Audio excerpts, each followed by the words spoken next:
같이 기도하고 시작하겠습니다. 기도하시겠습니다.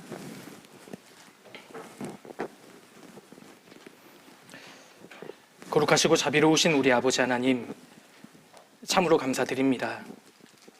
죄인으로 태어나서 주님을 멀리 떠나 살던 저희를 불쌍히 여겨 구원해 주시고 하나님의 귀한 자녀 삼아 주신 은혜에 감사드립니다. 특별히 저희를 젊은 나이에 불러 구원해 주신 은혜에 감사드립니다. 시간이 있고 힘이 있고 열정이 있을 때 주님을 섬길 수 있는 기회를 주셨습니다. 주님 오실 날이 얼마 남지 않은 마지막 때에 저희가 더욱 깨어서 주님을 위해 모든 것을 준비하고 예비할 수 있도록 도와주시고 주님과 교회와 복음을 위해서 저희 모두를 귀하게 사용해 주시기를 간절히 기도드립니다. 청년의 때에 피우는 꽃이라는 제목으로 3일 동안 하나님 말씀을 상고할 수 있도록 기회 주신 것 감사드립니다.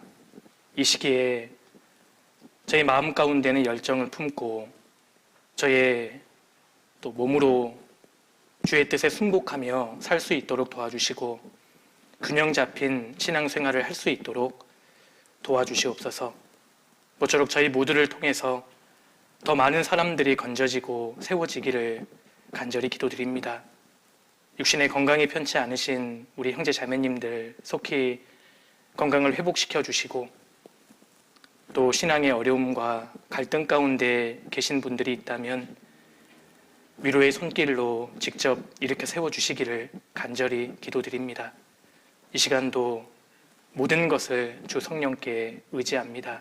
저희가 올바로 말씀을 또 깨닫고 마음에 새길 수 있도록 도와주옵소서. 저희를 언제나 사랑하시는 예수님 이름으로 기도드렸습니다. 아멘. 예, 우리 성경 같이 찾겠습니다. 고린도전서 14장입니다.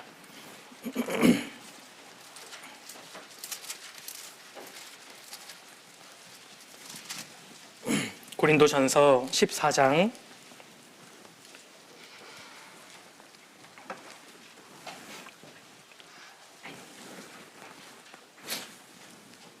14장 33절입니다. 예. 33절.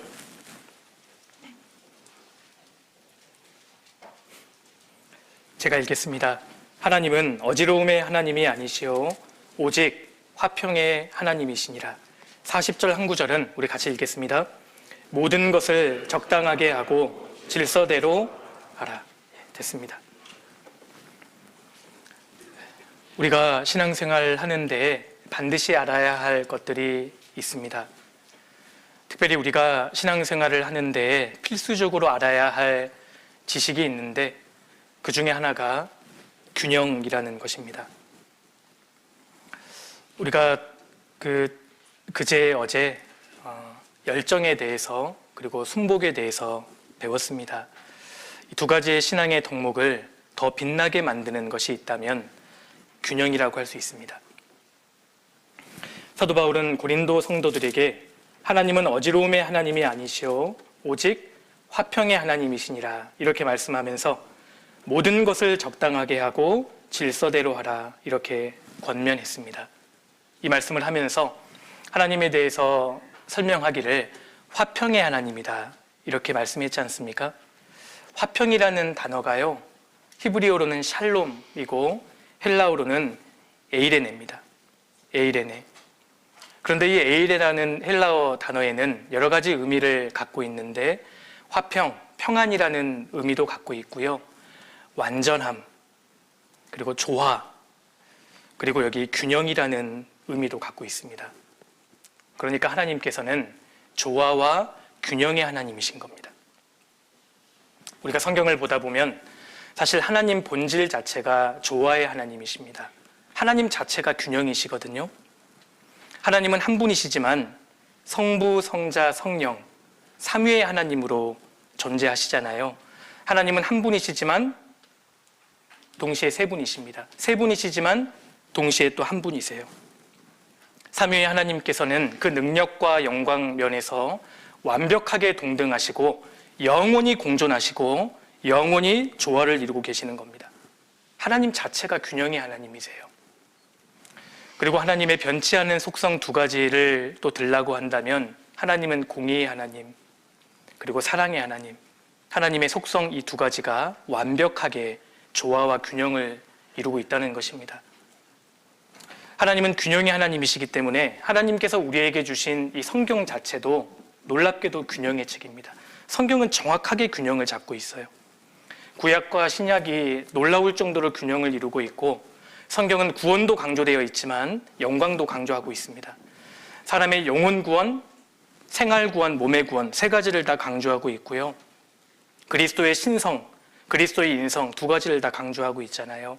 주님의 초림, 재림 두 가지를 동시에 균형 있게 강조하고 있고, 그리스도인의 구원과 또 그리스도의 심판대도 두 가지를 동시에 균형 있게 강조하고 있다는 겁니다.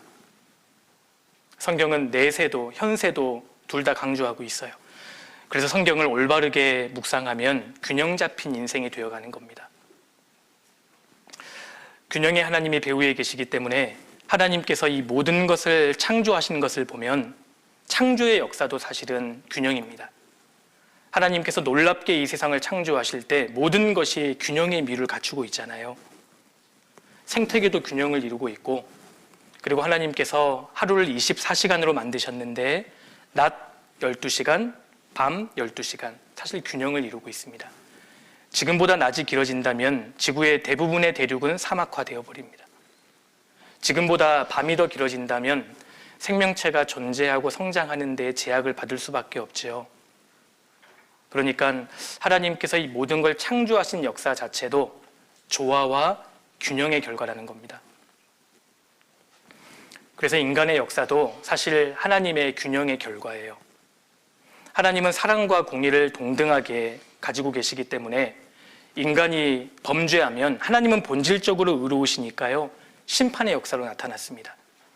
그런데 누구든지 그 죄에서 돌이키면 하나님은 그들을 구원하십니다.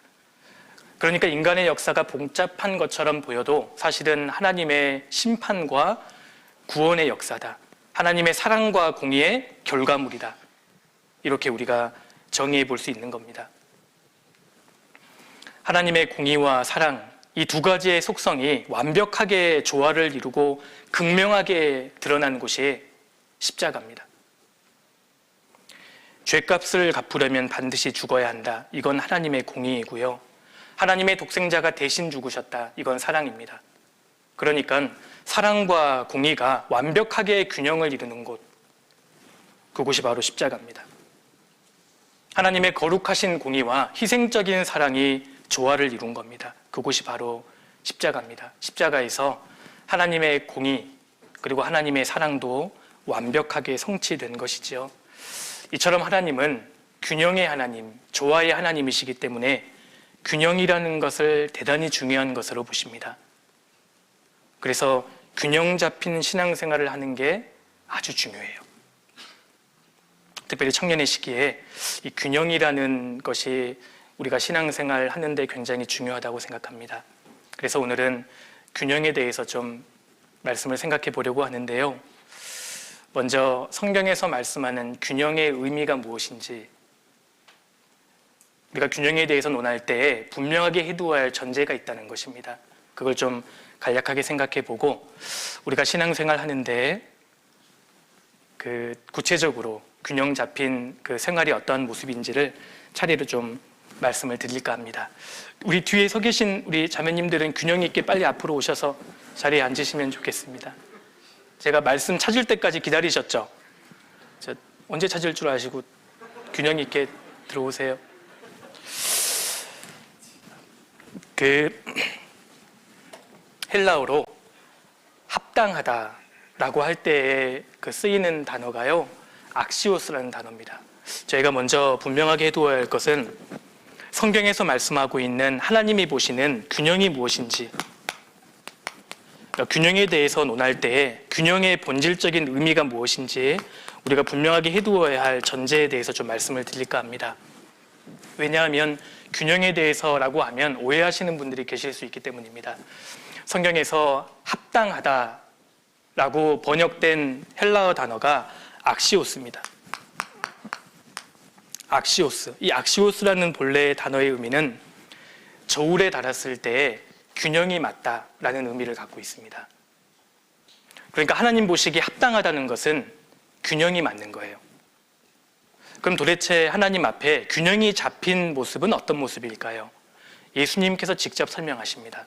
마태복음 10장을 넘겨보시죠. 마태복음 10장.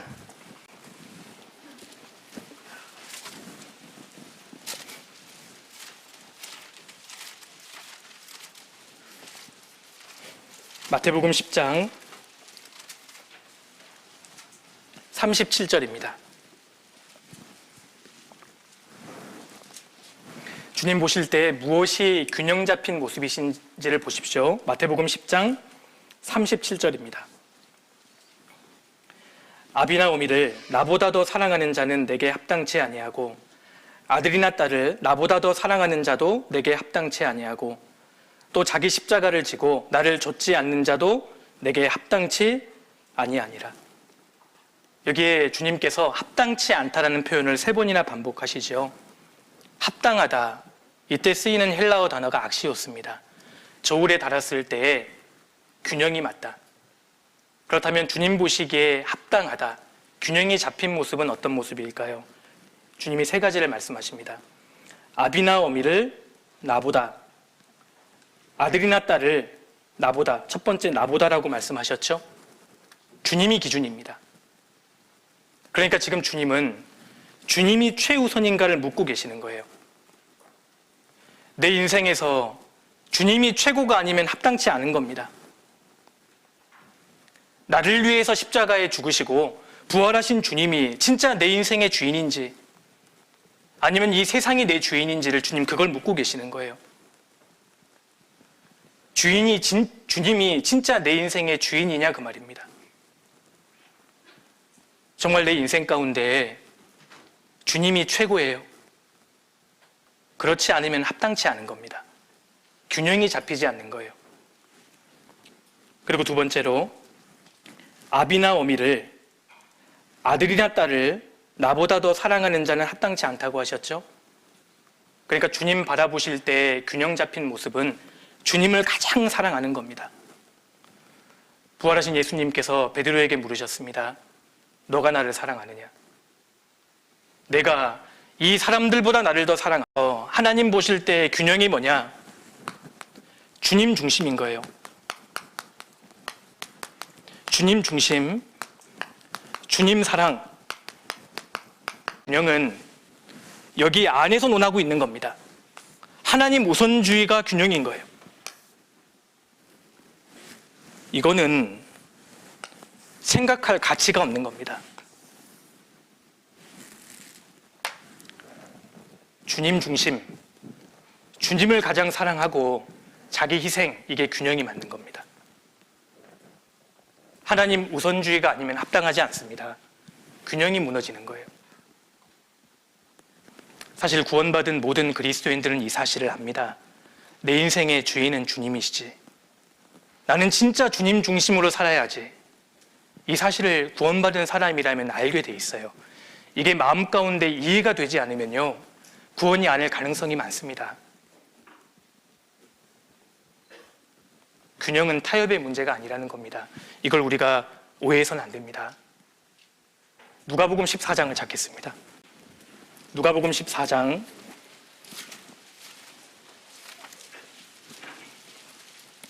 '그러니까 하나님 우선주의가 되어야만 인생의 균형이 잡히기 시작하는 겁니다. 누가복음 14장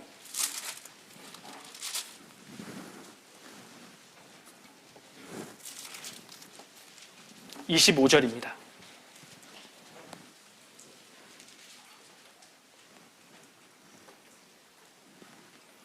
허다한 무리가 함께 갈새에 예수께서 돌이키사 이르시되 물은 내게 오는 자가 자기 부모와 처자와 형제와 자매와 및 자기 목숨까지 미워하지 아니하면 능히 나의 제자가 되지 못하고 누구든지 자기 십자가를 지고 나를 좇지 않는 자도 능히 나의 제자가 되지 못하리라. 이 당시에 허다한 사람들이 주님을 따르고 있었습니다. 그런데 주님이 보셨을 때에요, 그들이 마음의 준비가 전혀 되어 있지 않은 겁니다. 주님을 따른다는 것은 아주 비장한 길인데 그들이 마음 준비가 전혀 안 되어 있는 거예요. 그래서 주님께서는 주님과 정말 동고동락을 하고 영원히 살 것을 믿는다면 예산부터 충분히 세우라고 말씀하시는 겁니다. 무릇 내게 오는 자가 자기 부모와 처자와 형제와 자매와 및 자기 목숨까지 미워하지 아니하면 능히 나의 제자가 되지 못하고.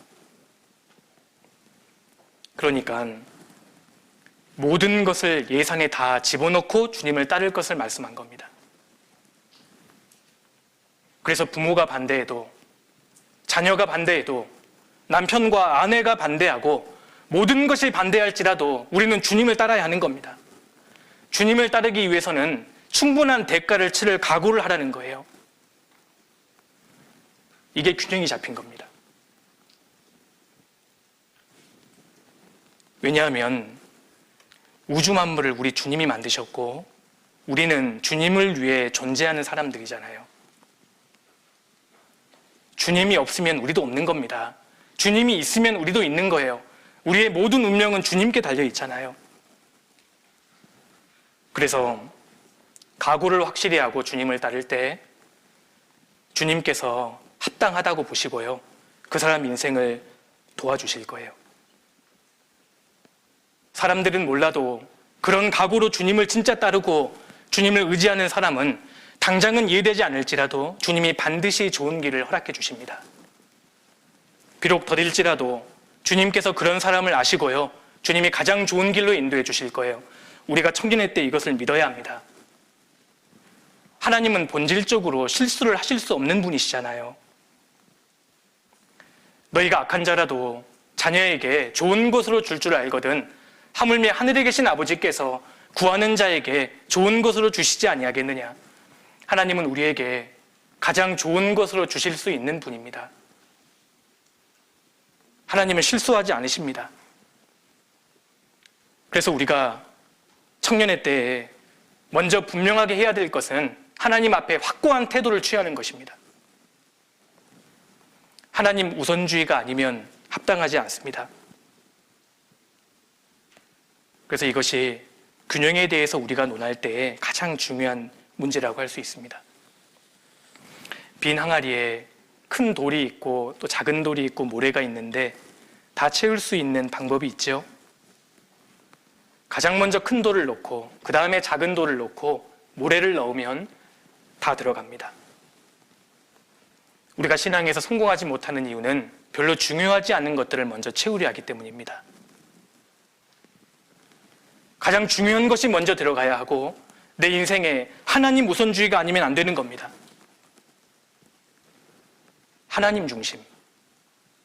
그리고 하나님께서는 말씀으로 자신을 드러내시기 때문에 하나님 말씀을 배우고 익히는 시간을 일주일 동안 가장 최우선으로 배치를 해야 합니다. 그래야 균형이 잡히기 시작하는 겁니다. 그래서 균형은 하나님과 세상 사이에 줄다리기 하는 차원의 문제가 아니라는 것을 우리가 분명히 해야 합니다. 시간에 여유가 생기면 신앙생활하고 좀 여유가 있으면 모임에 나오고 그렇게 되다 보면 시간이 지나면 중요한 것이 다 뒤로 밀리게 됩니다. 균형은 타협이 아닙니다. 하나님 보시는 균형은 하나님 우선주의예요. 우리가 모든 것을 투자해서라도 신앙생활은 잘해야 하는 겁니다. 나의 모든 것을 투자해서 주님을 얻어야 되는 겁니다. 이걸 우리가 좀 분명하게 할 필요가 있습니다. 이해되시죠? 그래서 균형이라는 것은 하나님 우선주의라는 것을 우리가 좀 분명히 할 필요가 있습니다. 자, 이제 구체적으로 한번 생각해 봅시다.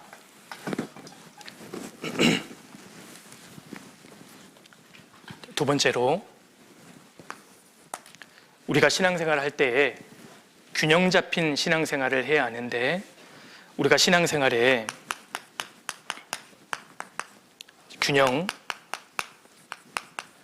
신앙의 이 균형에 우리가 균형을 잡아야 할 몇 가지를 좀 같이 한번 생각해 보겠습니다. 이걸 먼저 균형을 잡으셔야 합니다. 이걸 우리가 신앙생활 하다 보면 조금 헷갈릴 수 있다고 생각이 돼요. 첫 번째로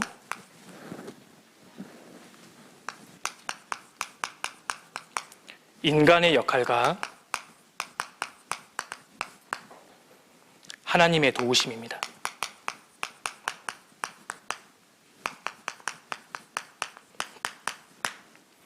이 두 가지를 균형을 잡아야 합니다.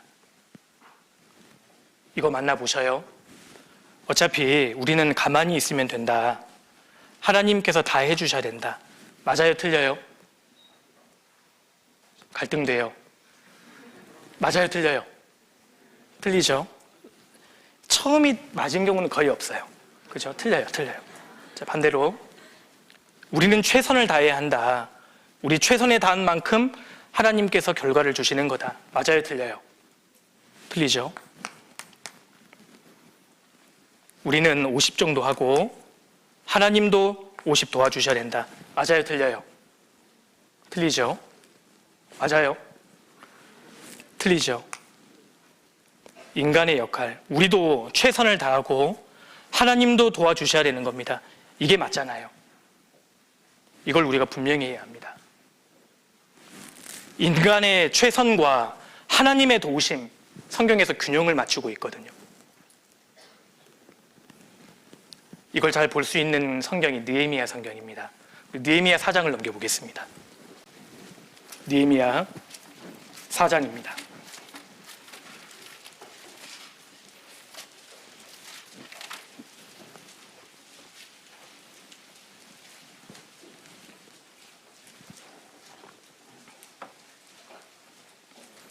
느헤미야 4장 7절입니다.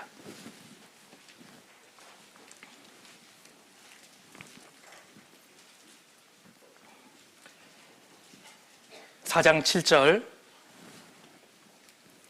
산발랏과 도비아와 아라비아 사람들과 암몬 사람들과 아스돗 사람들이 예루살렘 성이 중수되어 그 퇴락한 곳이 수보되어 간다함을 듣고 심히 분하여 다 함께 꾀하기를 예루살렘으로 가서 쳐서 요란하게 하자 하기로.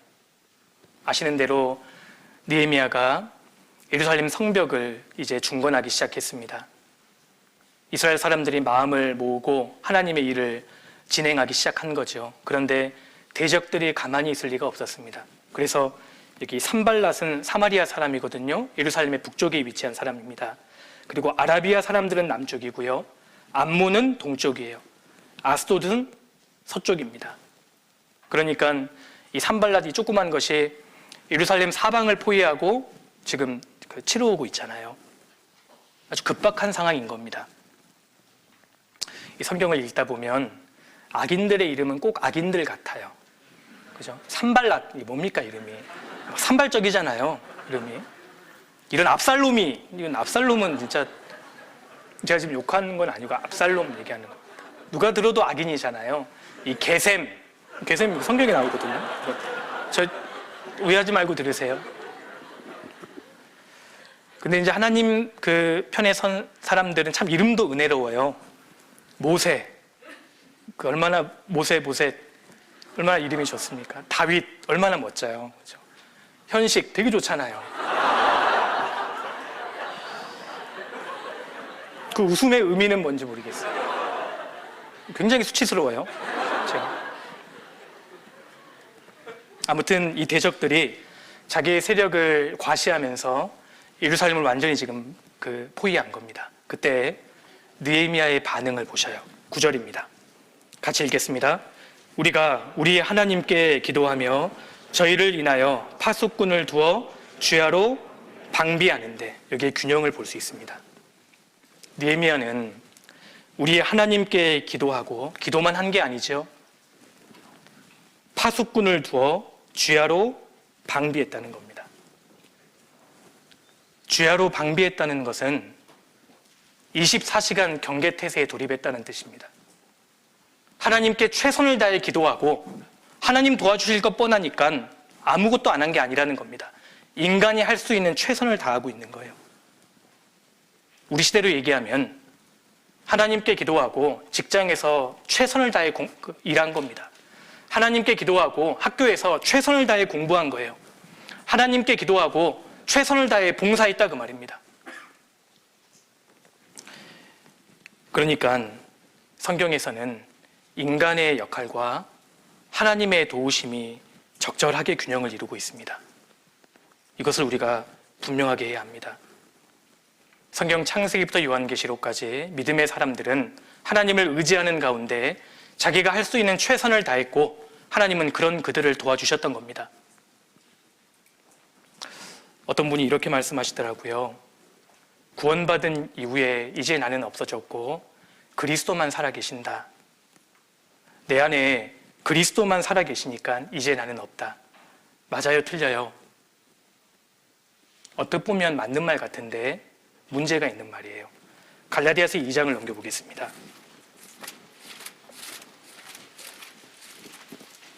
갈라디아서 2장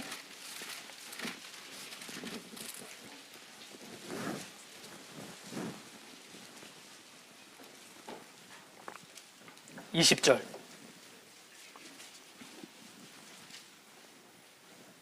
잘 아시는 말씀이시죠? 내가 그리스도와 함께 십자가에 못 박혔나니 그런즉 이제는 내가 산 것이 아니요 오직 내 안에 그리스도께서 사시는 것이라. 자, 내 안에 그리스도께서 사시기 때문에 자기는 없어졌다 그 말입니다. 자기가 없어진 것처럼 이야기하는데요, 성경은 자세히 읽어야 합니다. 이제 내가 육체 가운데 사는 것은, 지금 내가 육체 가운데 살고 있잖아요. 자기가 없어진 게 아닙니다. 내 안에 그리스도께서 살아계시고 나도 살고 있는 겁니다.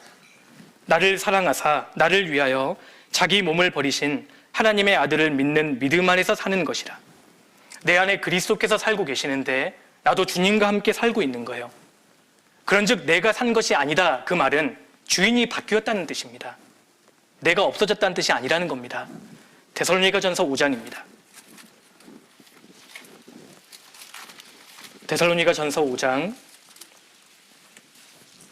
10절입니다.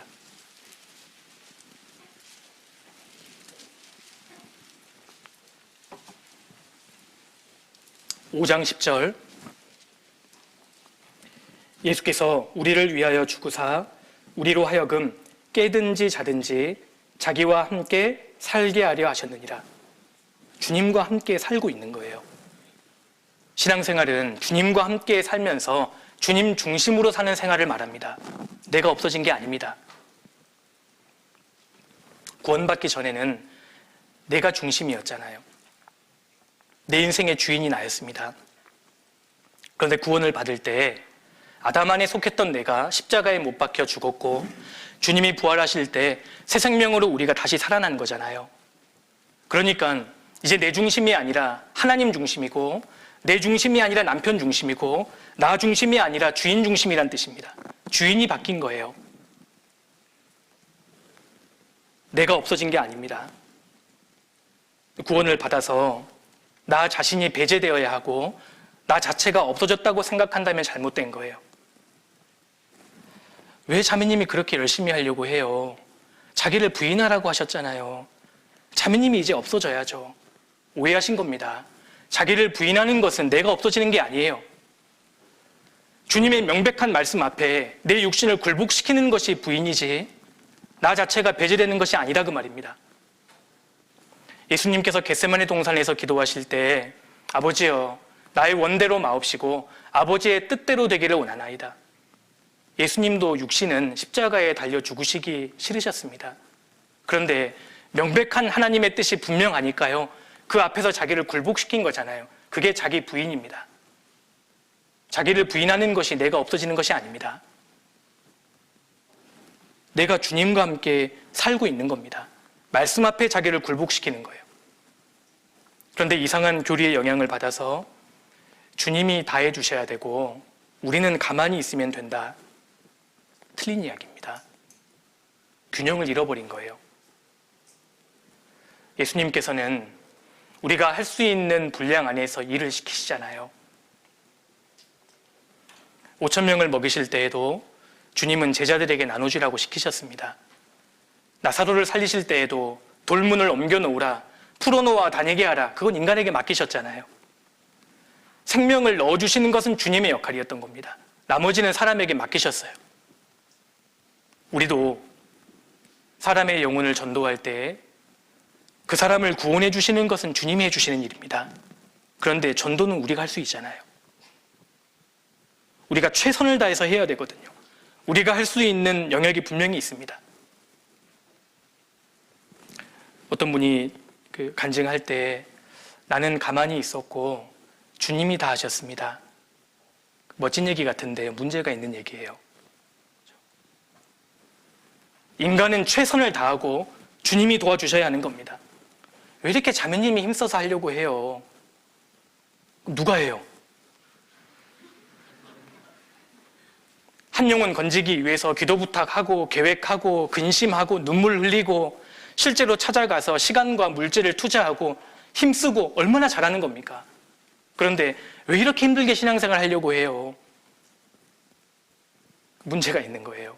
균형을 잃은 겁니다. 성경에 힘쓰라는 말씀이 얼마나 많아요. 골로새서 1장입니다.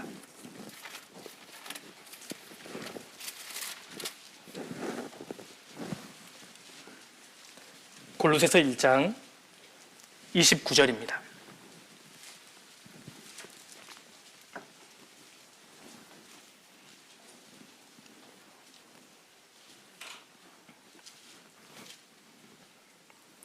이를 위하여 나도 내 속에서 능력으로 역사하시는 이의 역사를 따라 힘을 다하여 수고하노라. 내 속에서 능력으로 역사하시는 이의 역사도 있어야 하고, 그리고 내가 주님을 위해서 힘을 다하여 하는 수고도 있어야 하는 겁니다. 두 가지 모두가 필요한 거예요.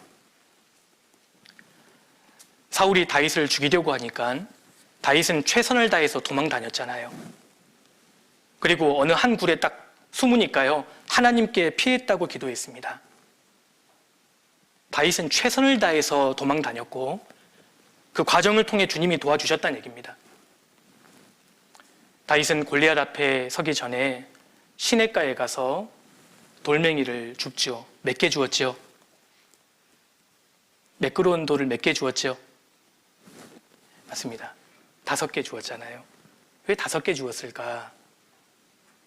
하나님 분명히 도와주실 테니까 난 하나면 충분합니다. 그게 믿음이 아닙니다. 인간은 최선을 다하는 거예요.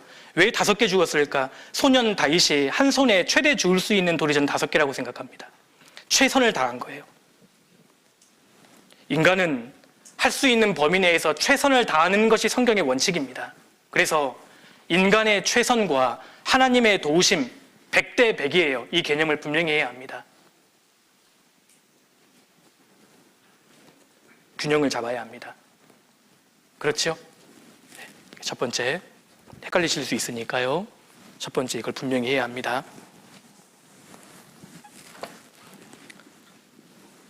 100대 100입니다.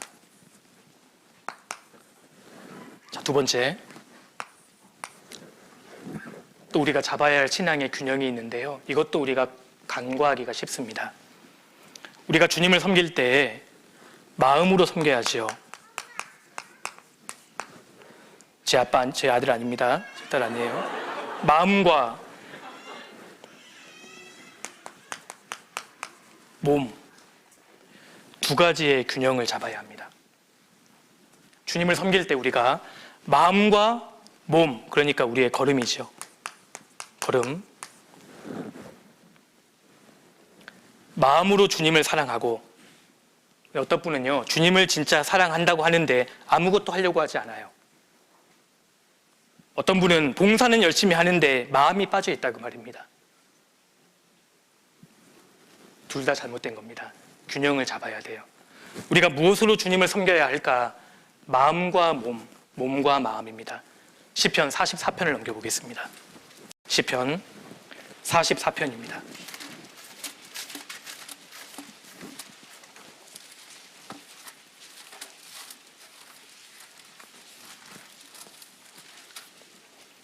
(44편) 18절입니다. 중요한 말씀이니까요. 같이 읽겠습니다.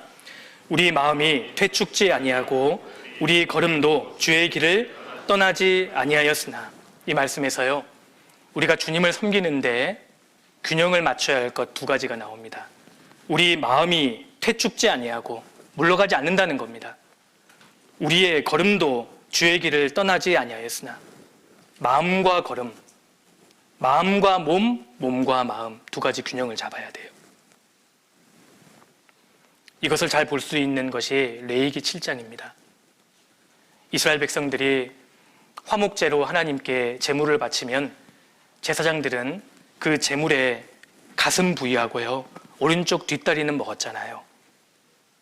먹기 전에 하나님께요, 가슴 부위는 요제로 흔들어서 하나님께 드리고 자신들이 먹었고, 오른쪽 뒷다리는 거제로 하나님께 드린 다음에 자신들이 먹을 수 있었습니다. 그러니까 일생 동안 제사장들은 이 두 가지 부위를 먹을 수 있었던 겁니다. 왜 하나님께서 그것을 명하셨을까요? 구약시대 제사장은 신약시대 그리스도인들의 모형이잖아요. 우리가 주님께 두 가지를 드려야 합니다. 우리의 마음하고요, 우리의 걸음인 겁니다. 가슴을 주님께 흔들어 드리는 것은 내 마음을 주님께 바치는 행위고, 오른쪽 뒷다리를 주님께 드리는 것은 내 몸, 내 걸음, 내 생활 자체를 주님께 드리는 거예요. 그러니까 우리 마음이 퇴축지 아니하고 우리의 걸음도 주의 길을 떠나지 아니하였으나 두 가지를 일생 동안 주님께 드려야 할 것을 보여주는 겁니다. 그 중에 주님께서 먼저 마음을 거론하셨잖아요. 마음. 주님이 왜 제일 먼저 우리에게 마음을 요구하실까요? 사실 마음은 우리의 전부이기 때문입니다. 마음은 신앙의 핵심에 속하잖아요. 잠언 23장을 넘기겠습니다. 잠언 23장입니다.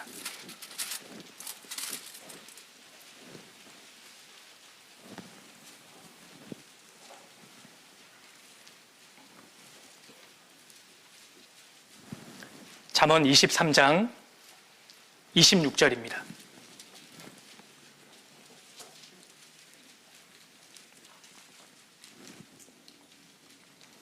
내 아들아, 너의 마음을 내게 주며 너의 눈으로 내 길을 즐거워할지어다. 내 아들아, 너의 마음을 내게 달라. 주님은 우리에게 마음을 원하십니다. 마음으로 가장 주님을 높이고, 마음으로 주님을 가장 사랑하고, 매 순간 자꾸 주님하고 의논하셔야 돼요. 주님께 마음을 드리는 것을 잘 표현하고 있는 대표적인 성경이 잠언 3장 5절 6절입니다. 찾아보시죠. 잠언 3장 5절입니다.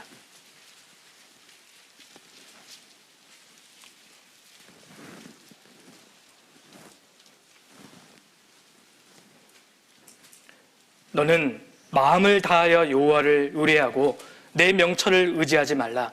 마음을 다해서 하나님께 기대고 나의 머리를 믿어서는 안 됩니다. 너는 범사의 그를 인정하라. 그리하면 내 길을 지도하시리라. 너는 모든 일에 하나님을 앞세우라. 그리하면 너의 길을, 너의 인생을, 너의 장래를 지도하시리라. 하나님은 우리 마음이 하나님께로 가 있는 것을 원하십니다.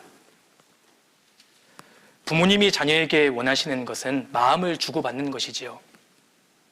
하나님이 우리에게 진짜 원하시는 것은 마음을 달라는 겁니다. 하나님은 우리 마음 보기를 원하시는 거예요. 하나님, 제가 이렇게 할까요? 하나님, 제가 저렇게 할까요? 하나님, 혹시 오늘 인생 가운데 하나님 앞에 제가 근심시켜 드린 것은 없나요? 우리 마음이 민감해져야 합니다. 주님 그것을 보기를 원하시거든요. 우리 형제 자매님들께서는 하나님을 향한 첫사랑을 진짜 가지고 계십니까? 마음이 빠진 곳에 하나님이 무엇을 원하시겠어요? 마음을 원하십니다. 우리가 교제를 참석하고 봉사는 열심히 하는데요, 마음이 식어질 수 있거든요. 하나님 먼저 마음을 원하십니다. 그리고 두 번째로요, 걸음을 원하시는 겁니다. 걸음. 어떤 사람은 하나님을 사랑한다고 이야기는 하는데 아무것도 하지 않아요. 그러면 하나님을 사랑한다는 말이 거짓말입니다. 하나님을 진짜 사랑한다면 몸으로 입증해 보여야죠. 사실 몸이 안 가면 마음도 안 간 겁니다. 마음과 몸, 몸과 마음 두 가지는 연결되어 있습니다. 사실은 왜 하나님께서 마음을 언급하신 다음에 몸을 언급하셨겠어요? 두 개는 연결되어 있는 겁니다.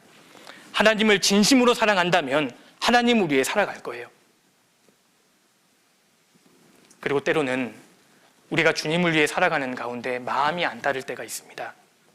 그때 주저앉지 말고요. 몸을 순종의 자리로 옮기는 게 중요합니다. 그러면 마음도 올 거예요.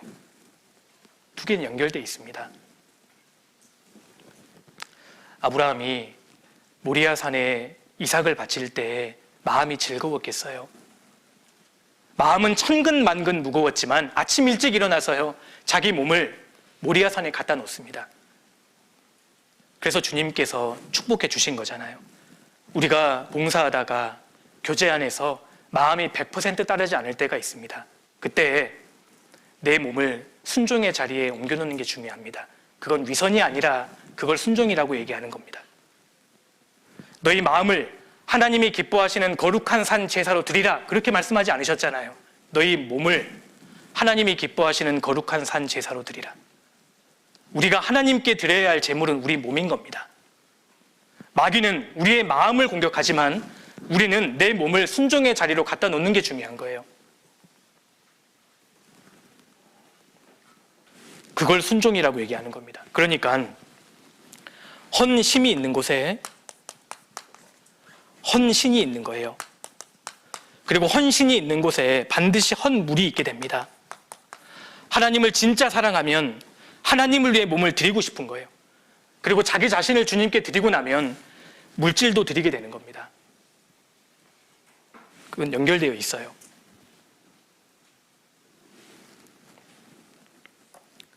그래서 주님께 마음 그리고 주님께 몸을 드리는 것 두 가지가 균형을 이루어야 합니다.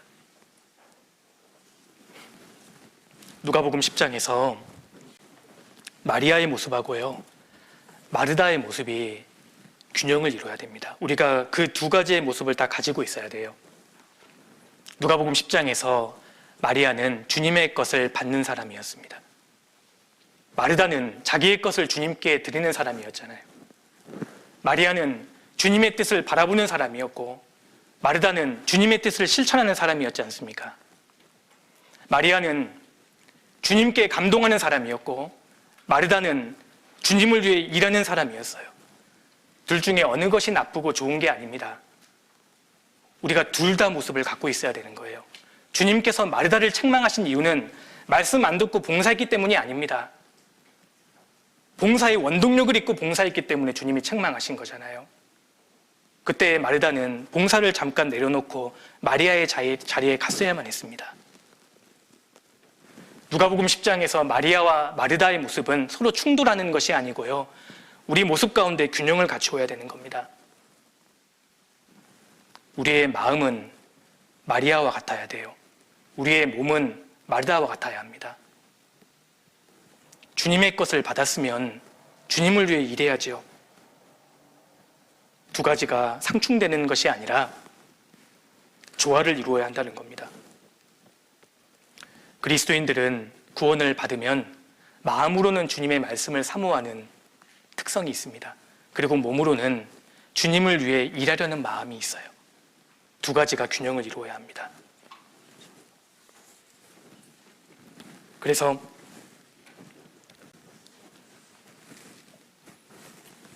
마음과 몸, 몸과 마음, 이 두 가지를 신앙의 균형을 잡을 필요가 있습니다.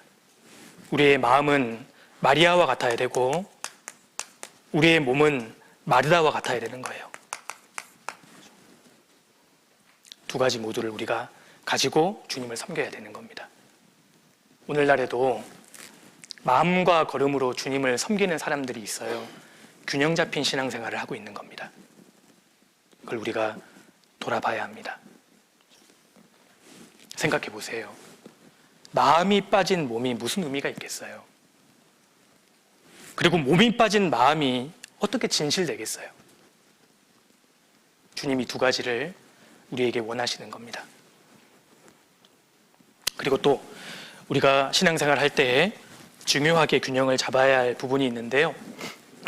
이건 제가 지우겠습니다. 쓴 게 아까워서 지우기가 어렵네요.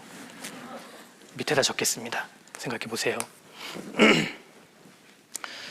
사실 우리는 지금 두 영역을 살고 있는 겁니다. 우리는 지금 크게 두 영역 가운데 살고 있거든요. 먼저는 교회입니다. 교회. 구원받은 사람들이 모인 무리, 주님의 몸이잖아요. 우리는 교회 안에서 지금 살고 있고요. 교회 밖은 뭘까요? 세상입니다. 우리는 교회와 세상 두 가지의 영역 속에 살고 있는 겁니다. 구체적으로 말하면 가정, 학교, 직장이라고 할 수 있겠죠. 우리는 지금 교회와 세상 두 영역 속에 살고 있는데 두 영역에 대한 의무를 우리가 다해야 되는 겁니다. 마태복음 22장에서 사람들이 예수님께 가이사에게 세금 바치는 문제에 대해서 거론했을 때 주님께서 이렇게 말씀하셨습니다. 가이사의 것은 가이사에게, 하나님의 것은 하나님께 바치라. 무슨 뜻이죠? 주님도 세상 권세를 인정하신 거예요. 크게 두 세계, 두 영역 속에 우리가 지금 살고 있는 겁니다. 교회와 세상, 세상과 교회예요. 그래서 교회 안에서는 주님과 직접적으로 연결되어 있는 주의 일이 있잖아요. 주의 일이 있습니다.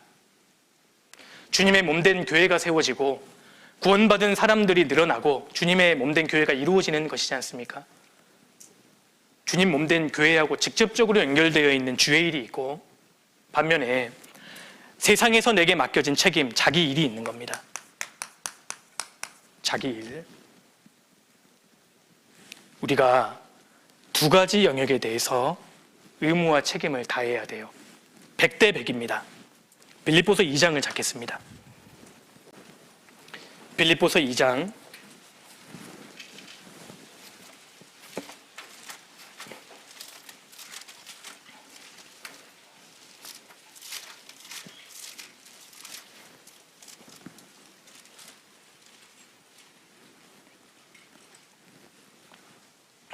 21절입니다.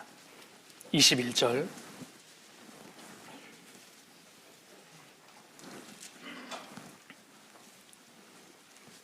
저희가 다 자기 일을 구하고 그리스도 예수의 일을 구하지 아니하되 디모데의 연단을 너희가 아나니 자식이 아비에게 함같이 나와 함께 복음을 위하여 수고하였느니라.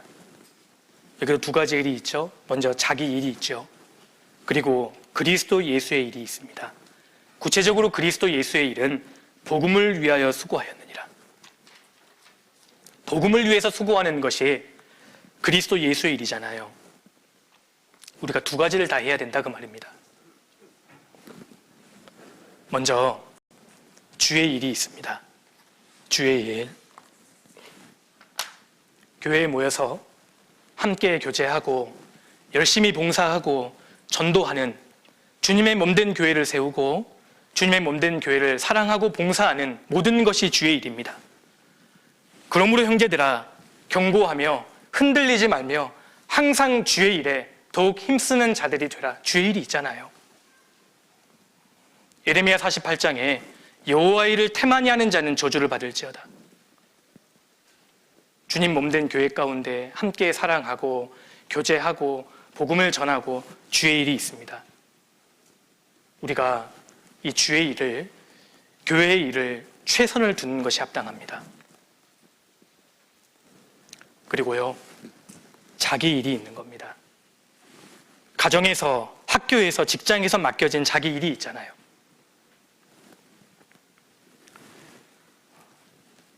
교회 당에 모여서 함께 교제하고 말씀을 배우고 형제 자매님들 같이 서로 사랑을 나누고 너무 좋지요. 그런데 이제 마치면 세상으로 돌아가야 할 텐데 세상으로 가기 싫은 거예요. 교회당에 모여서 함께 말씀을 배우고 교제하고 복음을 전하는 일이 세상 힘든 현실로부터 도피하는 시간이 되어서는 안 됩니다. 세상을 도피하는 사람이 되면 안 되는 거예요. 세상 도피형 그리스도인은 하나님이 원하시는 성도의 모습이 아닙니다. 함께 교회에서 모여서 말씀을 배우고 충전을 받고 서로 교제하는 건 너무 좋지요. 그런데 세상으로 가기를 두려워하는 거예요. 세상으로 가기 싫은 겁니다.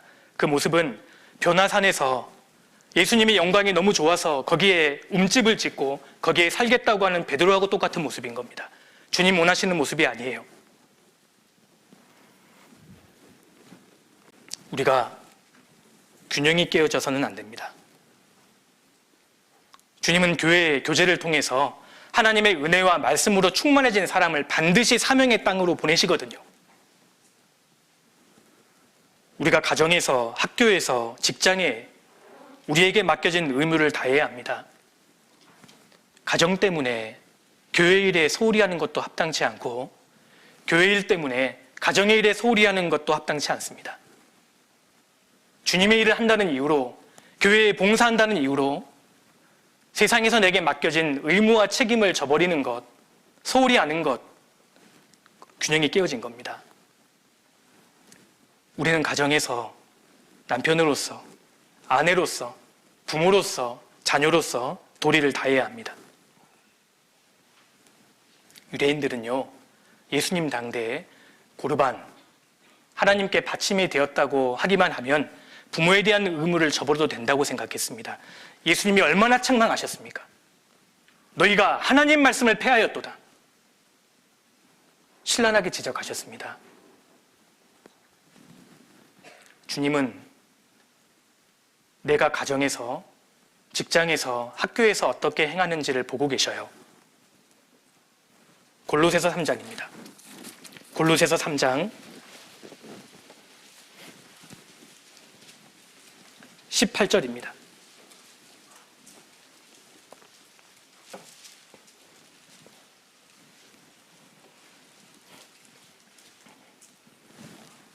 (3장 18절) 아내들아 남편에게 복종하라. 이는 주 안에서 마땅하니라. 남편들아 아내를 사랑하며 괴롭게 하지 말라.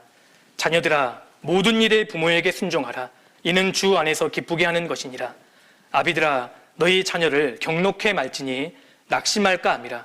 종들아 모든 일에 육신의 상전들에게 순종하되 사람을 기쁘게 하는 자와 같이 눈가림만 하지 말고 오직 주를 두려워하여 성실한 마음으로 하라. 무슨 일을 하든지 마음을 다하여 주께 하듯 하고 사람에게 하듯 하지 말라. 24절 같이 읽겠습니다. 이는 유업의 상을 주께 받을 줄 알미니 너희는 주 그리스도를 섬기느니라. 아내들아 남편에게 복종하라. 이는 주 안에서 마땅하니라. 내가 결혼한 후에 아내로서 남편에게 해야 할 도리를 다해야 합니다. 주님께 상을 직접 받는다니까요. 남편은 남편된 도리를 아내에게 다해야 합니다. 자녀는 부모님께 해야 할 도리를 다하고 부모는 부모의 도리를 다하고 직장인은 직장에서의 성실히 살아가면은요 주님께서 상급과 영광으로 갚아주시는 거예요.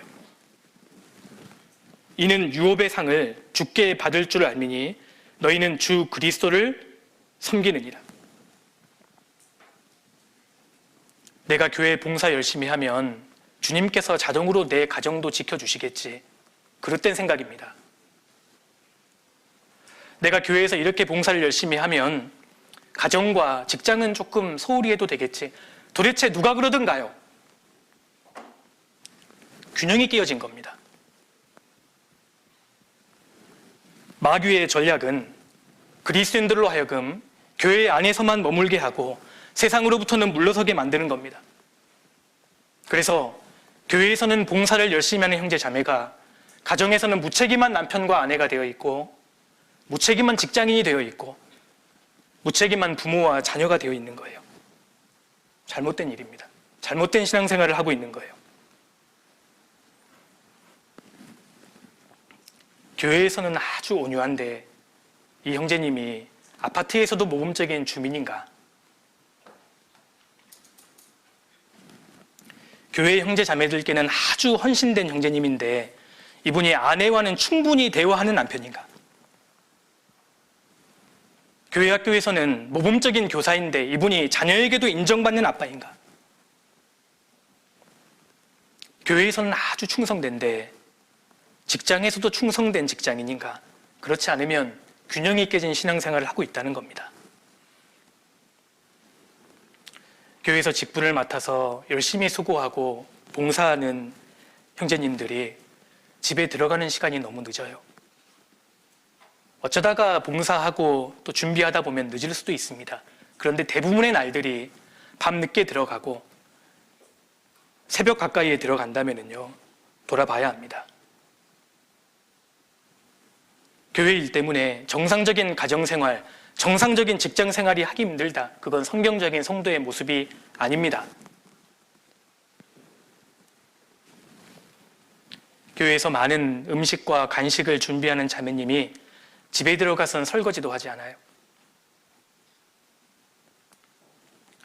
교회에 늦게까지 봉사하고 교제하느라 출근하면 직장에서, 학교에서 막 좁니다.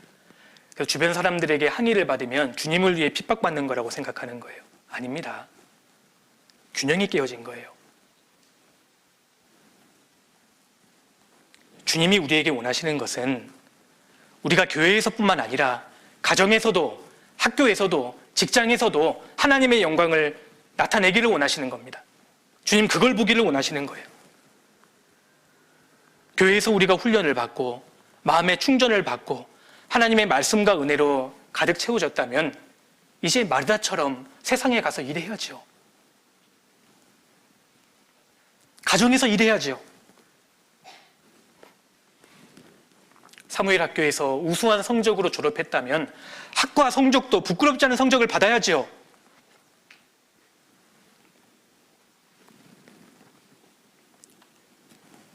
느헤미야는 하나님 앞에 훌륭한 기도의 사람이었습니다. 느헤미야 1장부터 마지막 장까지 느헤미야의 기도로 시작해서 기도로 끝이 납니다. 그런데 직장에서는 아주 모범적인 직장인이었다는 겁니다. 다니엘은 하나님의 뜻을 보고 비전을 가슴에 품고 있는 하늘의 사람이었지만 직장에서는 아주 빈틈이 없는 공무원이었습니다. 주님은 그런 사람을 사용하시는 거예요. 다니엘서 6장입니다.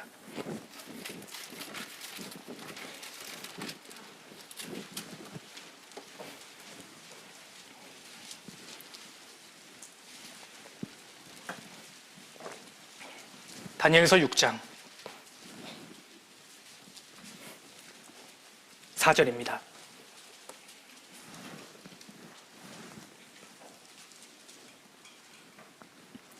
이에 총리들과 방백들이 국사에 대하여 다니엘을 고소할 틈을 얻고자 하였으나 능히 아무 틈, 아무 허물을 얻지 못하였으니 이는 그가 충성되어 아무 그릇함도 없고 아무 허물도 없음이었더라. 이 내용 어떤 내용인지 아시죠? 다니엘의 정적들이 다니엘을 끌어내리기 위해서요, 뒷조사를 하기 시작합니다. 오늘날로 따지면 국세청, 국정원, 검찰, 경찰 다 달라붙어서요, 다니엘을 지금 뒷조사하기 시작하는 겁니다. 먼저 국사에 대하여. 국사에 대하여라는 말은요, 이때 당시에 다니엘의 나이가 85세 정도 되었거든요. 50년 넘게 공직 생활을 한 공무원입니다. 그러니까 국사에 대하여 이 다니엘의 업무 처리 행적들 있잖아요. 이것들을 뒷조사하기 시작한 거예요. 50년 동안 실수한 거 하나 있겠지. 50년 동안 뒷돈 받은 거 하나 있겠지. 조사한 겁니다. 그런데 능히 아무 틈, 아무 허물을 얻지 못하였다. 우리가 삶의 현장에서 이런 사람이 되어야 합니다. 내가 학교에서 세상에서 맡겨진 일에 대하여 빈틈이 없는 사람이 되어야 한다는 겁니다. 그때 하나님께 영광이 돌아갑니다. 아무 그릇함도 없고 아무 허물이 없었다는 것은요, 자기 맡겨진 일에 성실하게 확실하게 마무리했다는 뜻입니다. 책임감이 강했다는 뜻이에요. 우리가 어떤 업무에 익숙해지면 요령이 생기고요, 대충 일을 처리하게 됩니다. 그리스도인들은 그러면 안 됩니다. 상사가 보든지 안 보든지 우리는 아주 성실하게 일해야 되거든요. 내가 직장에서 직장인으로서 성실하게 일하는 모습을 주님이 보시잖아요. 대학생들은 대학교에서 아무튼 치열하게 공부해야 합니다. 그것이 주님께 드리는 산 제사예요. 가정주부가 가정에서 열심히 가정일을 하는 것 주님께 드리는 산 제사입니다. 주님이 받아주셔요.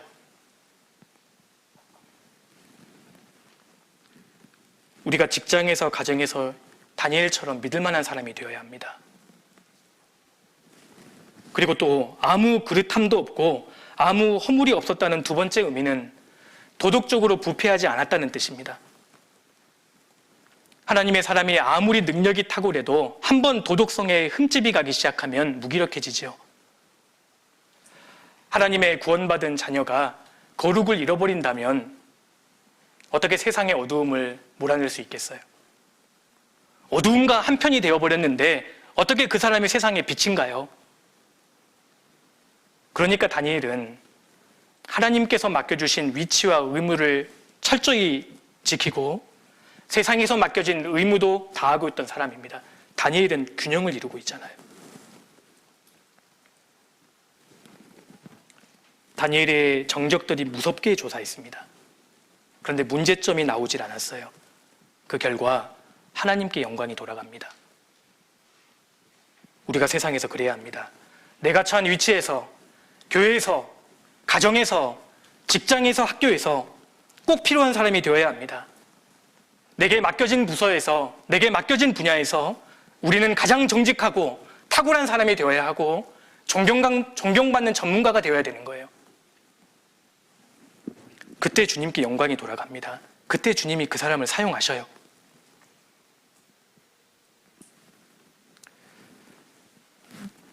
제가 이번 주에 있었던 일인데요. 어느 날 저녁에 보니까 저희 자매 얼굴이, 입술이 이렇게 발진이 막 일어나는 겁니다. 피곤했나 보다. 그래서 늦었기 때문에 내일 좀 아침 일찍 동네에 있는 피부과로 좀 가라고 했습니다. 저희 교구에 피부과를 전문으로 하시는 자매님이 계시는데 괜히 또 연락드리면 부담드리는 것 같기도 해서 동네에 있는 피부과 병원을 자매가 그 다음날 다녀왔는데요. 퇴근하고 늦게 돌아오니까 처방도 받고 약도 바르고 먹었는데요. 얼굴 전체가 더 번져 있는 거예요. 야, 이건 진짜 큰일 났다 싶어서 너무 늦은 시간이었기 때문에 그 다음날 아침 이렇게 밝은 대로 그 자매님께 좀 연락을 드렸습니다.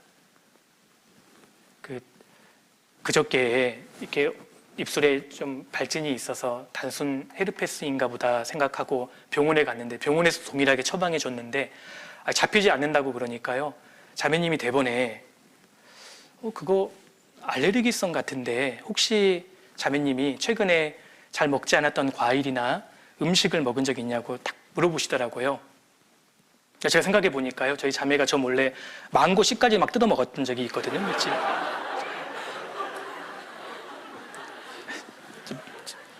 물론 저 몰래 먹은 건 아니고요. 제가 이제 망고를 받질 못하다 보니까 저 대신 이제 남은 거 처리하느라고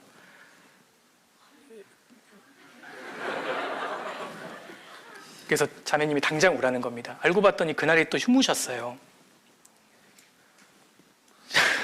이 반응은 그래서 자매가 이제 갔는데요. 이제 하루 가고 많이 괜찮아졌더라고요. 이틀째 가니까 지금은 거의 나았습니다. 제가 자부심이 들었어요. 세상의 전문가보다 야, 우리 교회 자매님이 더 실력이 있구나. 자부심이 들었습니다. 다니엘은 하늘의 환상과 비전을 보는 사람이었지만 세상에서는 아주 성실하고 실력 있는 직장인이었다는 겁니다. 우리가 그렇게 되어야 합니다. 우리는 주님의 사랑과 말씀으로 마음은 뜨거운 사람이지만 현실에서는 아주 냉정하고 침착하고 존경받는 전문가가 되어야 합니다. 그 사람이 이 시대의 다니엘인 거예요. 6장 5절입니다. 그 사람들이 가로되 이 다니엘은 그 하나님의 율법에 대하여 그 틈을 얻지 못하면 그를 고소할 수 없으리라 하고 다니엘을 조사하던 이 대적들이 다 포기하고 말았습니다. 그런데 한 가지를 딱 집어냈죠. 그 하나님의 율법에 대하여 그 틈을 얻지 못하면 다니엘을 끌어내리기 위해서는 그의 신앙밖에 없다는 것을 인정하고 있는 겁니다. 우리가 이런 사람이 되면 얼마나 좋을까요?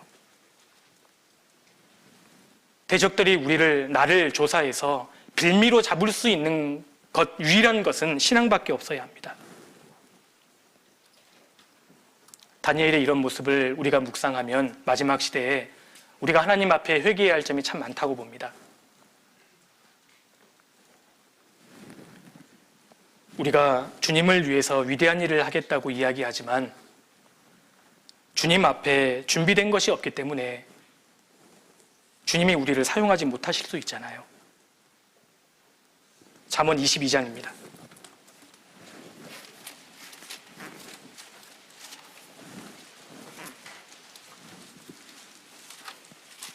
잠언 22장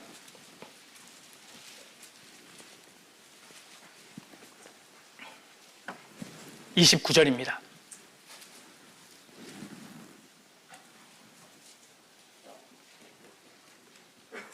내가 자기 사업에 근실한 사람을 보았느냐?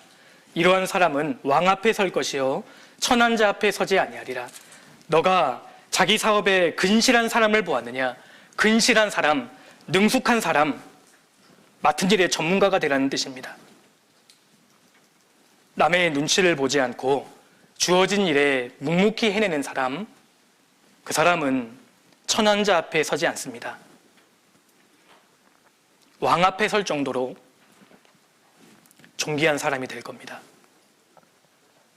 교회에서, 가정에서, 학교에서, 직장에서 맡겨진 일에 최선을 다하고 준비하면은요, 주님이 영광을 받으셔요. 그것이 하나님께 드리는 산 제사입니다.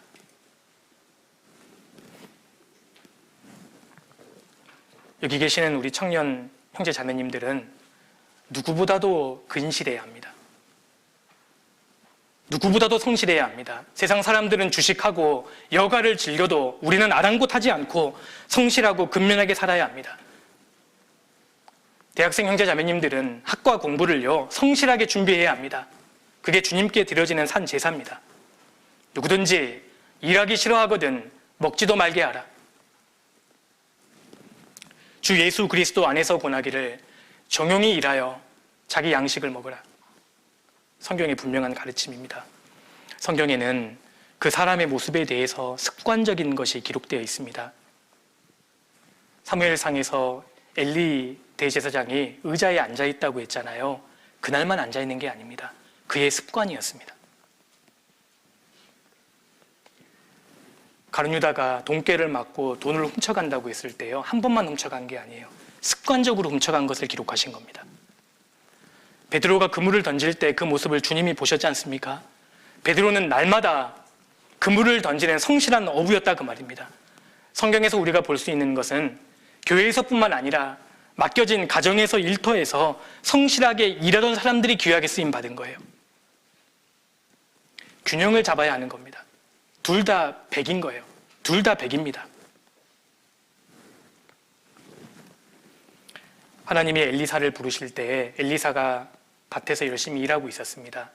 주님이 마태를 부르실 때 마태가 세관에서 자기 일에 골몰하고 있었지 않습니까? 성경에 습관적인 것이 기록되어 있는 겁니다. 시편 78편에 주님이 다윗을 왕으로 부르실 때 다윗이 젖 양을 지키는 중이라고 되어 있습니다. 젖 먹는 양, 가장 어린 새끼 양을 지키는 사소한 일이라 할지라도 자기에게 맡겨진 일이라면 성실하게 일터에서 했던 사람, 주님이 그 사람을 이스라엘 왕으로 세우시잖아요. 앞서 제가 말씀드렸던 것처럼 다윗이 골리앗 앞에 서기 전에요, 그 전에 수천 번, 수만 번의 물매를 돌렸을 겁니다. 그 성실함이 그때의 빛을 발한 거죠. 그리고 최선을 다해 5개를 고르고 골라서 골리앗 앞에 섰습니다. 그렇다면 우리 형제 자매님들께는 물맷돌이 있어요. 물맷돌 있으시나요? 세계 복음화, 캠퍼스 복음화 이야기하지만 준비한 물맷돌이 있으셔요? 물맷돌이 없는데 어떻게 골리앗을 이길 수 있겠어요? 신앙의 물맷돌이 있으셔요? 주님이 세상에서 맡겨주신 물맷돌이 있느냐 하는 겁니다. 준비하셨습니까? 내가 마땅히 해야 할 것을 하지 않는다면 주님의 뜻을 그르치는 것이 됩니다. 그래서 보셔요. 우리는 교회에서 맡겨진 주님의 일과 세상에서 맡겨진 자기 일을요, 100대 100입니다. 둘 다 해야 되는 겁니다. 세상 사람들은 가정의 일, 학교에서의 일, 직장의 일을 하느라도 벅차하죠. 그런데 구원받은 그리스도인들은 이것은 기본이고 교회에서도 모여서 교제하고 봉사하고 복음을 전하잖아요. 이게 가능할까요? 가능해요. 교회 일을 하느라 세상의 일을 소리하는 것도 합당치 않고 자기 일을 하느라 주님의 일을 소리하는 것 역시 합당치 않습니다. 우리는 두 마리의 토끼를 다 해야 되는 사람이에요. 가능합니다. 그러니까 그리스도인들은 성실, 부지런해져야 되는 겁니다. 너희는 개미에게로 가서 그 하는 것을 보고 지혜를 배우라고 하셨잖아요. 그러니까 그리스도인들은요, 부지런해질 수밖에 없는 겁니다. 할 수 있어요. 주님은 노력하고 수고하고 열심히 하는 사람에게 유리하도록 세상을 설계하신 분입니다. 그래서 청년 그리스도인들에게요, 성실, 부지런한 것, 그리고 절제가 필요한 겁니다. 바쁘다 하지만 허비하는 시간들이 많을걸요. 바쁘다 하니까요, 자기도 섞고 있는 겁니다. 진짜 바빠요. 진짜 그렇게 시간이 없어요. 허비하는 시간이 많기 때문에 시간이 없게 느껴진 것일 수도 있습니다. 그래서 허비하고 있는 시간과 내 역량과 에너지를 모아서 진짜 중요한 것에 집중해야 되는 겁니다. 하나님을 참으로 의지하고 주님의 도우심을 구하는 사람을 주님이 반드시 도와주십니다. 오직 여호와를 앙망하는 자는 새 힘을 얻으리니 독수리의 날개치며 올라감 같을 것이요 다른 박질하여도 피곤치 아니하겠고 걸어가도 곤비치 아니하리라. 소년이라도 넘어지고 자빠집니다. 장정이라도 넘어지고 자빠지고 피곤하지만 주님을 앙망하는 사람은 새 힘을 얻게 되잖아요. 다 할 수 있는 거예요. 우리 믿음의 선진들은 이 두 가지를 다 하고 지나갔잖아요. 그래서 그리스도인들은 성실하고 절제하지 않으면 안 되는 겁니다. 그래서 주님의 일, 그리고 세상, 자기 일, 세상에서 맡겨진 의무와 책임을 우리가 다 해야 합니다. 주님이 도와주십니다. 자, 그리고 남은 시간은 좀 세부적으로 또 생각해 보겠습니다. 자, 우리가요, 교회와 세상 이 두 가지 세계 속에 살고 있잖아요. 구체적으로 생각해 보면 교회에서 교제하고 봉사하는데 또 균형을 잡아야 할 덕목들을 좀 생각해 볼 수 있습니다. 교회에서 이 두 가지가 균형을 잘 잡아야 되거든요. 먼저는 우리가 분별하는 지혜가 필요합니다. 우리가 교제하고 또 봉사하고 전도하는데 분별하는 지혜가 필요하잖아요. 무엇이 옳고 무엇이 그른지 분별하는 지혜가 필요하고, 그래서 지금 이 청년 형제자매님들은 사실 지금 분별하는 지혜를 배우고 있는 거잖아요. 그런데 분별의 지혜만 있으면은요, 남을 판단하게 되는 겁니다. 정죄할 수 있잖아요. 마음이 높아질 수 있습니다. 그래서 균형을 잡아야 되는 것이 분별하는 지혜뿐만 아니라 우리가 사랑을 가지고 있어야 합니다. 이 두 가지가 균형을 이루어야 되거든요. 갈라디아서 6장을 찾겠습니다.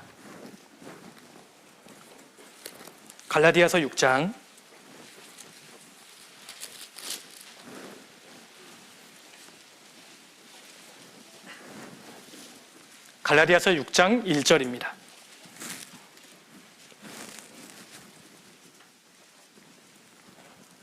형제들아, 사람이 만일 무슨 범죄한 일이 드러나거든 신령한 너희는, 교회 안에서 무슨 범죄한 일이 드러나거든 분별의 지혜가 있는 거잖아요. 그런데 신령한 너희는 온유한 심령으로 그러한 자를 바로잡고 내 자신을 돌아보아 너도 시험을 받을까 두려워하라. 너희가 짐을 서로 지라. 사랑이지 않습니까? 그러니까 분별의 지혜만 가지고 있으면 교만해질 수 있는 겁니다. 사랑이 있어야 됩니다. 사랑만 가지고 있고 분별의 지혜가 없다면 교회에 많은 누룩들이 들어올 수 있잖아요. 분별과 사랑, 사랑과 분별, 이 두 가지를요 균형을 잡아야 하는 겁니다. 우리가 봉사하다가 또 교제하다가 특별히 열심히 봉사하다 보면 자기만의 완벽주의 기준이 생길 수 있습니다. 이렇게 해야 돼, 자기만의 원칙이 생길 수 있거든요. 그런데 그 기준과 원칙이 많은 사람들에게 덕을 세우는 건 아닐 수 있습니다. 그래서 열심히 있고 분별의 지혜는 가지고 있지만 사랑이 없으면요 많은 사람을 다치게 할 수 있어요. 주님의 일을 하다 보면 주님은 사라지고 일만 남게 되는 겁니다. 그럼 자기가 예민해져요. 그럼 형제 자매님들을 판단하고 상처를 줄 수 있고 나중에 하나님도 원망할 수 있습니다. 그래서 두 가지가 균형을 잡아야 하는 겁니다. 그렇지 않으면 나도 다치고 주변 형제 자매님들도 다치게 할 수 있는 겁니다. 균형을 잡아야 되고, 또 교회에서 우리가 지울 수 없는 또 하나의 덕목은 겸손이잖아요. 겸손. 교회 안에서 우리가 품어야 할 대표적인 마음이 겸손입니다. 주님, 저는 아무것도 아닙니다.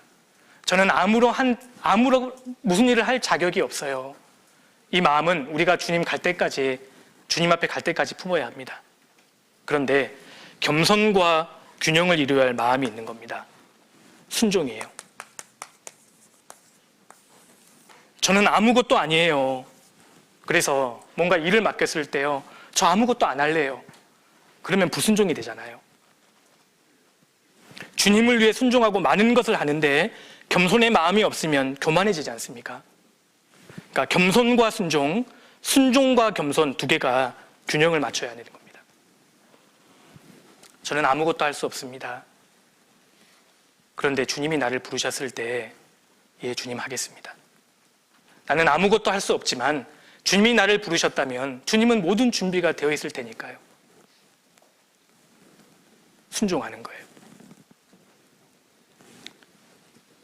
그래서 너무 겸손해서 아무것도 하지 못합니다. 적극적이지 않은 신앙생활이 될 수 있지 않습니까? 불순종이 될 수 있습니다. 그래서 겸손과 순종, 순종과 겸손 이 두 개를요 우리가 교회 생활할 때 균형을 잘 갖는 것이 필요하리라고 생각합니다. 그러겠죠? 그리고 세상에서도 우리가 가져야 할 균형이 있거든요. 세상에서도 우리가 세상에서 세상 사람들을 대할 때 가져야 할 대표적인 균형의 덕목이요, 첫 번째는 구별입니다. 구별. 세상의 죄로부터, 세상의 악한 풍조로부터 나 자신을 지켜야 되는 겁니다. 그런데 구별만 되어 있으면 전도를 하지 못해요. 그래서 구별과 관심이 필요한 겁니다. 관심. 그래서 예수님께서도 비둘기같이 순결하고 뱀과 같이 지혜로우라고 하셨잖아요. 너희는 뱀과 같이 지혜롭고, 맞죠?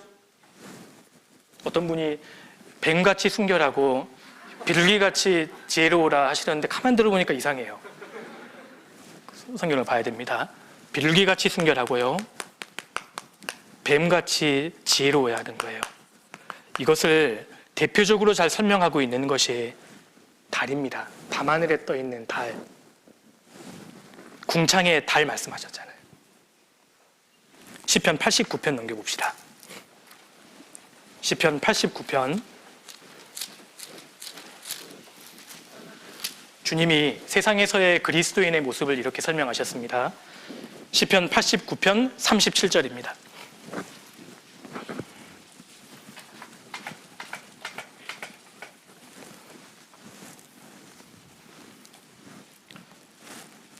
또 궁창의 확실한 증인 달같이 영원히 경고케 되리라. 하셨도다. 여기 궁창의 확실한 증인 달이라고 하셨잖아요. 달이 가만히 보면은요, 균형을 잡고 있습니다. 무슨 이야기냐면, 보셔요. 여기 태양이 있습니다. 여기 지구가 있고요. 여기 달이 있잖아요. 달이 증인의 모습이라는 겁니다. 달은 발광체가 아니잖아요. 태양의 발광체입니다. 그러니까 달은 어두운 밤과 같은 시기에 태양의 빛을 받아서 지구를 비추는 역할을 하는 겁니다. 그러니까 달은 증인이잖아요. 이스라엘 민족은 여호와의 증인입니다. 신약시대에 구원받은 그리스도인은 그리스도의 증인이지 않습니까? 주님의 빛을 받아서요, 세상을 비추어야 하는 달이다 그 말입니다. 그런데 달이 증인의 역할을 하기 위해서는 두 가지를 해야 합니다. 먼저 구별되어야 돼요. 달은 지구에 붙어버리면 증인 역할을 할 수 없습니다. 일정한 거리를 유지하고 있어야 되잖아요. 그리고 달이 또 너무 멀리 떨어지면 증인의 역할을 할 수 없습니다. 관심을 가져야 되는 겁니다. 관심. 그러니까 지구로부터 너무 가까워져서도 안 되고 너무 멀어져서도 안 돼요. 계속 지구 주변을 돌면서요, 지속적으로 빛을 비추는 겁니다. 우리가 세상에서 살아갈 때 구별과 관심, 순결과 지혜 두 가지가 균형을 갖추어야 합니다. 누구는 구별은 되는데요, 관심을 갖지 않아요. 그럼 전도할 수 없지요. 관심은 갖는데 세상의 죄로부터 구별되지 않아요. 어떻게 전도할 수 있겠어요? 그래서 이 두 가지를 균형을 갖춰야 하고요. 이게 이제 중요합니다. 주님이 우리 그리스도인들의 모습을 이렇게 교훈해 주셨으니까요. 그리고 세상에서 또 우리가 균형을 가져야 할 덕목이 있다면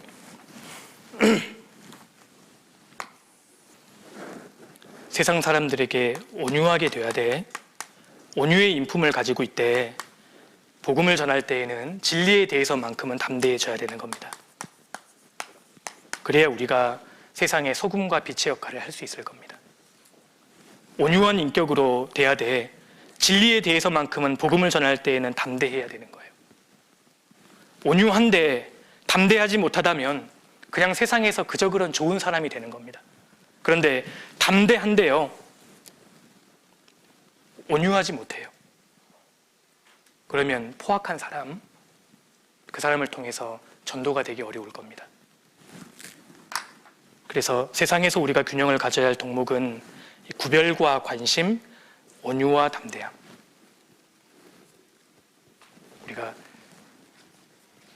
주님께 지혜를 구하고요, 주님을 의지하면 주님이 상황에 맞게 틀림없이 지혜도 주시고 도와주실 거라고 생각합니다. 그리고 우리가 개인적으로 또 신앙의 균형을 잡을 때 개인적으로는요, 이것도 균형을 잘 잡아야 합니다. 말씀과 기도와 교제와 전도입니다. 그래서 내 그 신앙의 이 네 바퀴가 균형을 이루고 가고 있는지 점검할 필요가 있을 겁니다. 말씀은 열심히 듣고 있는데 기도하지 않는다면 교만해지겠죠. 기도는 열심히 하는데 말씀을 열심히 듣거나 묵상하지 않으면 신비주의로 빠지게 되는 겁니다. 말씀과 기도에 개인 경건 생활은 잘하는데 교제를 참석하는 걸 게을리하면은요, 신앙이 성장하겠어요? 사랑을 배울 수 없잖아요. 자기 틀 안에 갇혀있는 신앙생활을 할 수밖에 없게 됩니다. 교제는 잘 참석하는데 개인적으로 말씀을 듣고 읽고 기도하는 생활이 없다면요, 교제가 육신적인 교제가 될 수밖에 없잖아요. 말씀과 기도와 교제를 열심히 한다면 이제 영혼을 건지러 나가야죠. 누구는 봉사부서에서 열심히 봉사하는데 청년의 교제는 참석을 잘 안 해요. 교회 학교에서 봉사부서에서 열심히 봉사하는데 영혼을 건지는 데는 게을리한다면 뭔가 균형이 맞지 않는 거 아니에요? 그래서 말씀과 기도와 교제와 전도, 이 네 가지가요, 개인적으로는 균형을 잘 잡아야 하는 겁니다. 그때 주님 앞에 힘 있는 신앙생활을 할 수 있고 건전한 생활이 될 거라고 생각합니다. 그러겠죠? 지치셨어요? 이제 시작인데.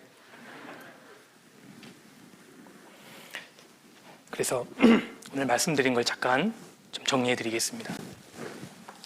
오늘 균형에 대해서 좀 생각해 보았는데, 균형이라고 하면은 타협의 문제가 아니라는 겁니다.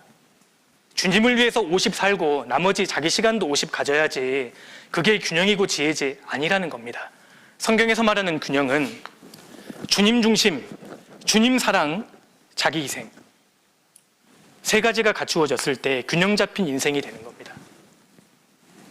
그리고 구체적으로 신앙의 균형을 좀 살펴보았을 때요, 그러니까 우리가 지금 살펴보았던 모든 항목에 대하여 전제는 주님 중심, 주님 사랑, 자기 희생인 거예요. 균형이 잡힌 모습입니다. 하나님 우선주의입니다. 하나님 우선주의가 아니면 균형이 틀어지는 거예요. 그리고 신앙의 균형에 대해서 생각했을 때 먼저 우리가 분명히 해둬야 할 것은 인간의 최선과 하나님의 도우심입니다. 내가 할 수 있는 최선을 다하고 하나님의 도우심을 구할 때 주님이 도와주시게 돼 있는 거예요.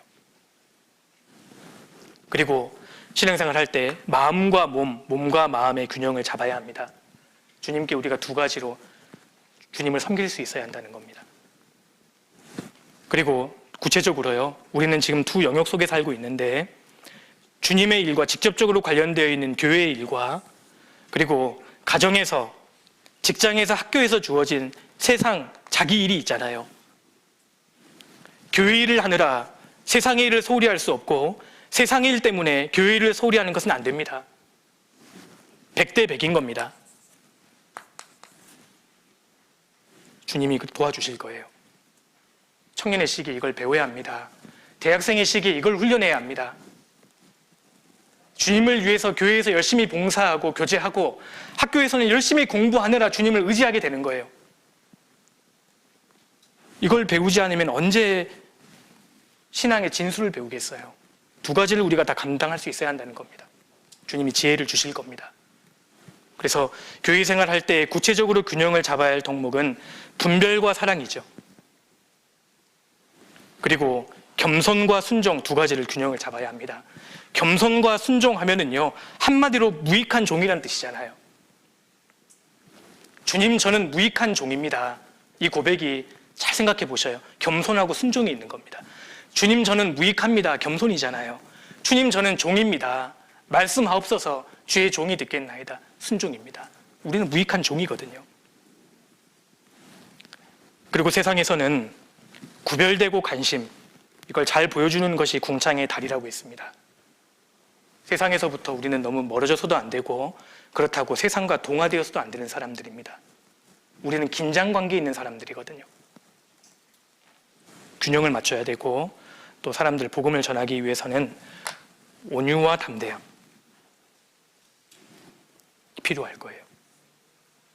사도 바울이 너희를 대하여 대면하면 겸비하고 떠나 있으면 담대한 나 바울은 복음을 전할 때만큼은 담대해졌잖아요. 진리에 관련해서는 우리가 담대할 필요가 있습니다. 그런데 온유한 인격이 갖춰져야죠. 그래야 주님의 빛의 역할을 잘 감당할 수 있을 겁니다. 그리고 말씀과 기도와 교제와 전도, 이 네 가지의 신앙의 항목들이 내 개인적으로 균형을 갖추고 있는가 잘 돌아보는 것이 필요할 겁니다. 균형 잡힌 그리스도인의 결과가 있어요. 마지막으로 로마서 14장을 찾겠습니다.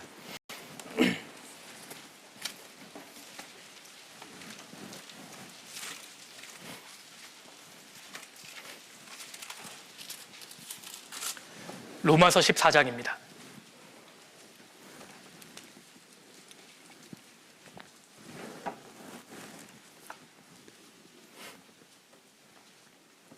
(14장 18절) 우리 같이 읽겠습니다. 이로써 그리스도를 섬기는 자는 하나님께 기뻐하심을 받으며 사람에게도 칭찬을 받느니라. 사도 바울이 로마서 12장부터 그리스도인의 합당한 생활, 가정에서, 국가에서, 직장에서, 교회에서 어떻게 살아가야 할지 쫙 말씀한 이후에요, 정말 균형 잡힌 그리스도인, 합당한 그리스도인은 이렇게 된다는 겁니다. 그리스도를 섬기는 자는 하나님께 기뻐하심을 받으며 사람에게도 칭찬을 받느니라. 하나님께 기뻐하심을 받고 사람에게도 칭찬을 받는 균형 잡힌 성도의 모습이 되어야 한다는 겁니다. 너희가 하나님과 사람 앞에서 은총과 귀중히 여김을 받으리라.